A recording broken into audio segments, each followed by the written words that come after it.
So, time to do a video. Got quite a few things to do. I've discovered, we'll save it. What we're going to talk about today is the VCMT from VaperzCloud, and here we go.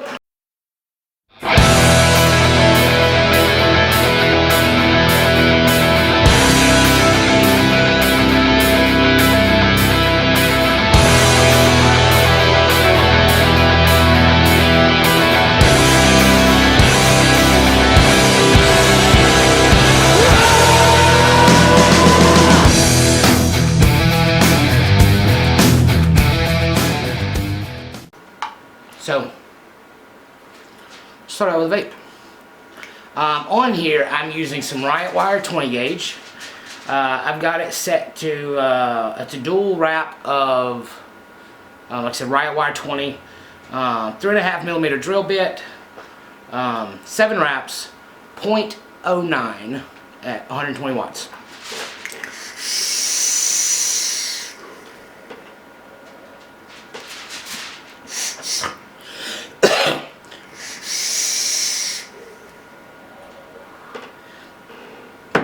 This coil easily goes up to, I was vaping at 170, it's just way too much heat for me. I'm not going to do an up close on this.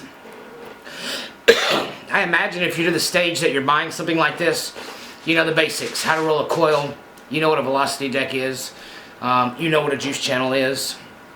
I would do a little, zoomy any type of thing, but I'm not going to do kind of a full close type build setup.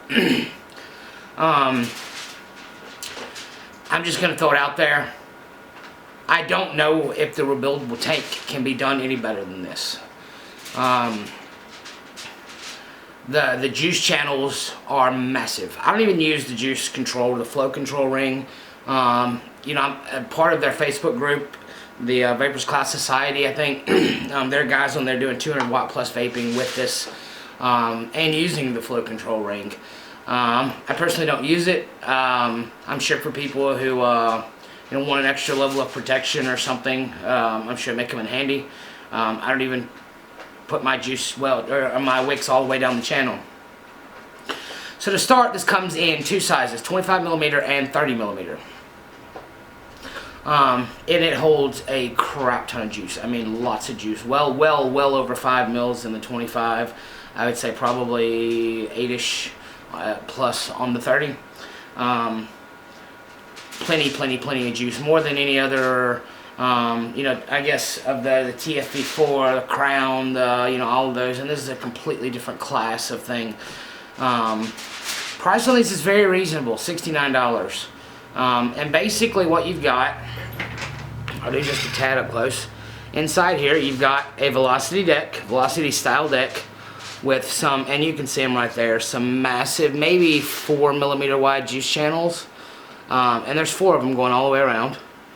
I mentioned in a previous video about drip tips and about how no matter how wide the bore was here, if you're still limiting to a 510 connection, you have a restriction in your airflow. The Cleto tank, kind of in the lower end tank market, had the idea of let's just have a straight pipe, or as close to a straight pipe as possible, and not have that restriction in the chimney like you've got in a mutation.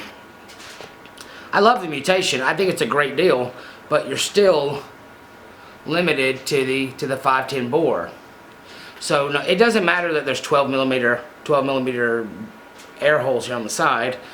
That's still not going to equal the volume that could. There's still going to be more volume than can go through the 510 channel. Creating the restriction. These guys did it right.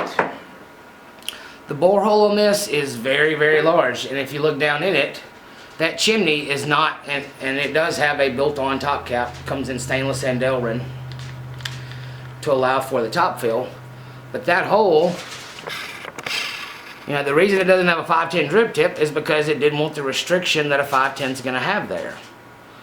Top fill, of course, nice big channel to fill it with juice. And it's pretty simple to top fill. You've got the knurling on the stainless steel one. You don't have the knurling on the Delrin one that comes with it.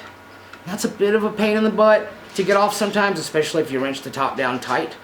But it's not that prohibitive, I guess. Let's have another vape.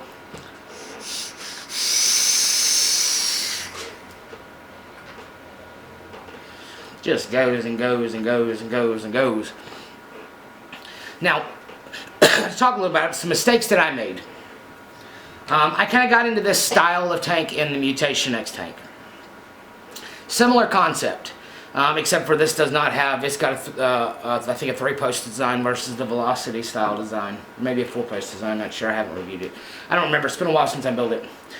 But I kind of fell into some trappings with the Mutation that hurt me on my the first time I was using the VCMT. For one, I was making sure that I packed the juice down into the channels. I don't do that anymore on this. I actually just put enough cotton down the channels to make sure that I don't have any flooding out. You know, so I'm not, you know, if juice does kind of start to come up, I don't have it free flowing in and out the bottom. So I don't pack the juice. Now some people do. There are other people who have successfully vaped at 150 plus watts, or do successfully vape this at 150 plus watts, packing the cotton all the way in there and using the juice flow. That didn't work for me as well.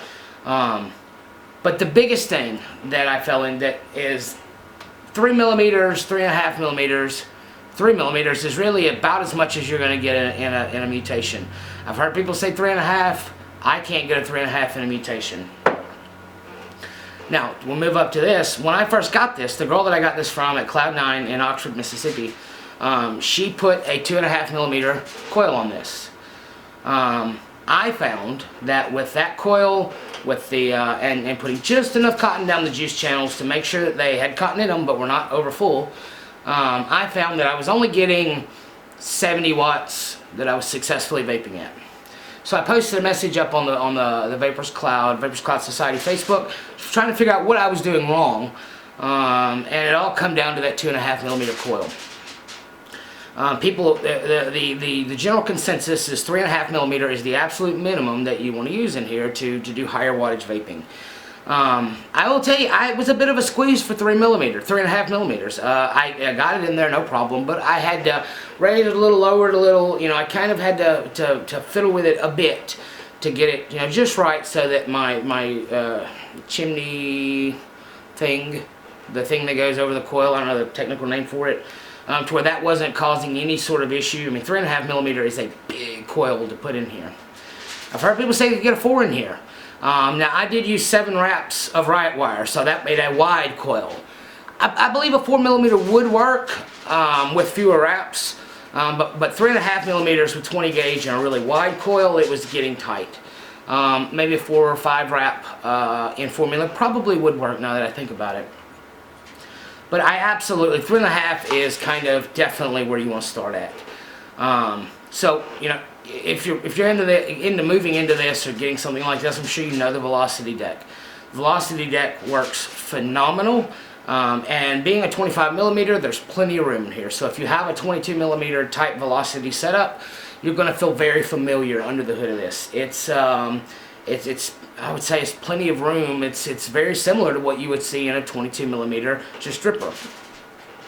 Now the 3.5 millimeters, where it comes in is the amount of cotton in the coil, the amount of cotton that you've got already soaked, and when you take a good pull off of it, that you're not going to dry the coil out before the capillary action kicks in and rejuices the coil. 3.5 millimeters is a really good spot where you're not going to dry off that coil at higher wattage vaping.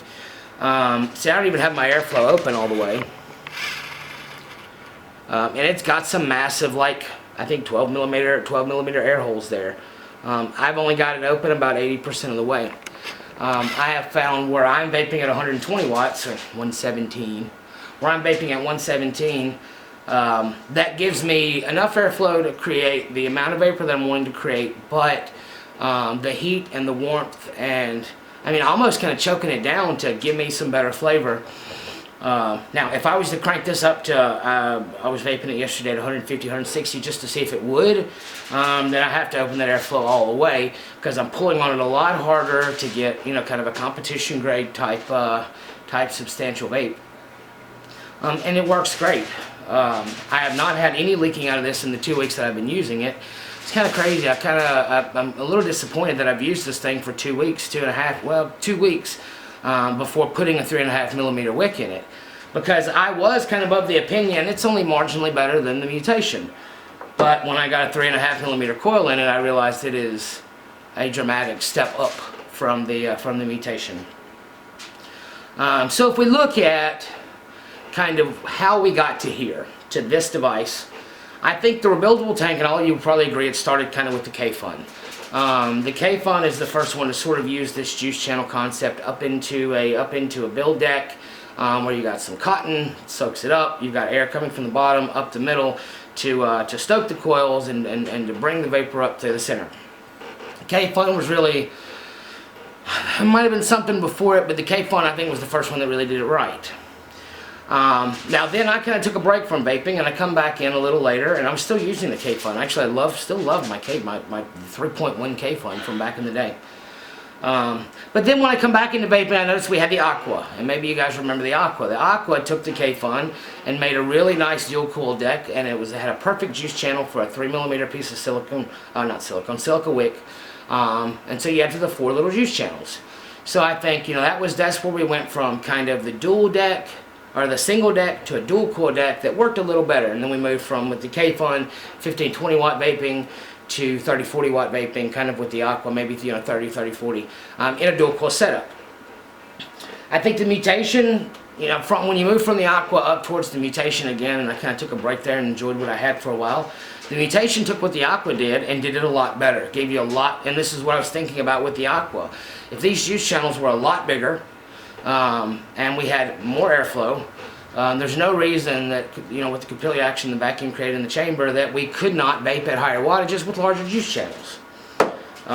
So the Mutation, I think, was kind of the next evolution, and that's kind of a more recent product within the last 6-8 months. And this is not a new product either. I just currently think it is the most well done. So what this did is it kind of took what the Mutation was doing, I think, and just did it better. It did slightly bigger juice channels. It put a lot better build deck on it with the Velocity deck, and it you know, where the Mutation still has the chimney that chokes the vapor production, this has a kind of a built-on screw-on top cap. It would be a shame to have made this compatible with a 510 top cap, because then you would reduce, you would create that choke point there for the air that I think is one of the reasons that this is such a successful device. Let's have another vape.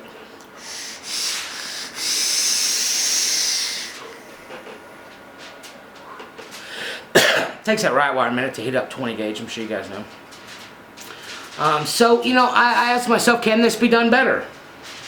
You know, I saw this design in my head a couple of years ago with the Aqua. I saw the Aqua's design, you know, a couple of years earlier in the K-Fun. You know, this could easily be done with a better deck and a larger juice channel. And then, you know, saw the Aqua, this could definitely be better with a better deck and a larger juice channel.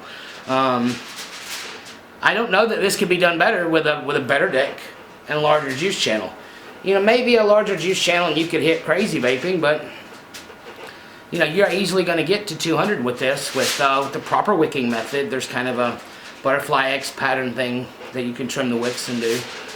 There's videos for this on YouTube on how to build that. But I don't know that, again, I don't think that this could be improved on. I'm sure it probably can, and somebody eventually will. I hear that there's something new coming out from VaperzCloud. I've got other rebuildable tanks on the way. I've got a Griffin on the way. I've got a Goblin on the way. I have no expectations that they're going to be better than this. And, yeah. I ordered a black one, so I can mix and match the parts.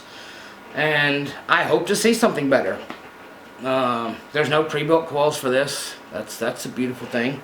Mutation kind of, I don't know if it's trying to decide what market it wants to play in, the rebuildable only market or the rebuildable and pre-made coil market, you know, and it's just a convenience thing because now you can buy coils for a Mutation tank. You can't for this. I don't think you ever will be able to with this. So that's pretty well where we're at, I think, on the VCMT. I think it's the best rebuildable tank that you could go out and buy today. I don't see a way anytime in the near future that this design could be improved on. I seen a design the other day where a guy took a Griffin tank. It looks like he took a Griffin tank and just really made the juice holes bigger, the holes for the juice channels bigger, made it to where you could drip with it, or you could, you know, use it in tank mode. $350 or $250 is kind of the price of entry for that, and it's kind of in its beta phase and moving out of beta to production. $70. I can't see an extra $120. No, I'm sorry. I can't see an extra $180 in value there. And I also don't see any better performance there. I don't know, remember the name of the tank. This just seems like a rebuildable tank done right. What I would like to see is I would like to see the ability to make this just a direct dripper or just a tank. And I think that could be done. I think that could easily be done with some slight modifications or the next rendition of it. And that would be basically just having a threaded bottom instead of an O-ring bottom, so that you could thread a top cap, a top cap that you could kind of pull off. You could thread a tank onto, or not a tank, you could thread a dripper body onto there. That would be, I think, a great evolution of this product, to be able to do direct dripping or tank mode. But as a rebuildable tank only, this is the All Day Vape. This is an extremely well engineered product, and I've noticed this from VaperzCloud. I reviewed their X1 the other day. Man, that thing performs out of this world. I'm noticing quality products from this company, and I love what they're doing. Black one's on the way. I think I'm also going to go ahead and get a 30mm because I've got a new 30mm setup, and I want to use it. And I notice right now, if I fire this, I'm firing 3.5 volts to get 117 watts. Well, I know I've run it at 160 watts, so I know that on a battery, just a straight fresh battery, I know I'm going to get a quality mechanical style vape without any regulations all the way to the end, like 3.3, 3.4. That's the low end of a battery's registry, and I'm enjoying this vape at the low end of a mechanical's registry. So yeah, a phenomenal vape, a phenomenal product, made like a rock. I do not have, do I have a complaint? I don't have a complaint about it. I really don't. I've heard people bitch about the top cap, but I think you would hurt the device if you provided a different top cap to allow for a 510 connection. I think that would hurt the product. Maybe I'd like to see a stainless tank, to make it indestructible. That'd be it on this particular product. Maybe another revision that's got the next revision being able to drip with it and tank with it. But this product as it stands, I'm just going to tell you guys, if you get one, my recommendation, just how I do it, other people do it different. Don't overstuff the juice channels. Don't use anything less than a 3.5mm coil. And I think if you do those things, don't overpack the juice channels, don't use less than 3.5mm coil, I don't think that you could find a place with this vape that you're not happy with it. It is drip quality, drip level vaping in a tank with the convenience of a tank. So one more vape, and I think that's it.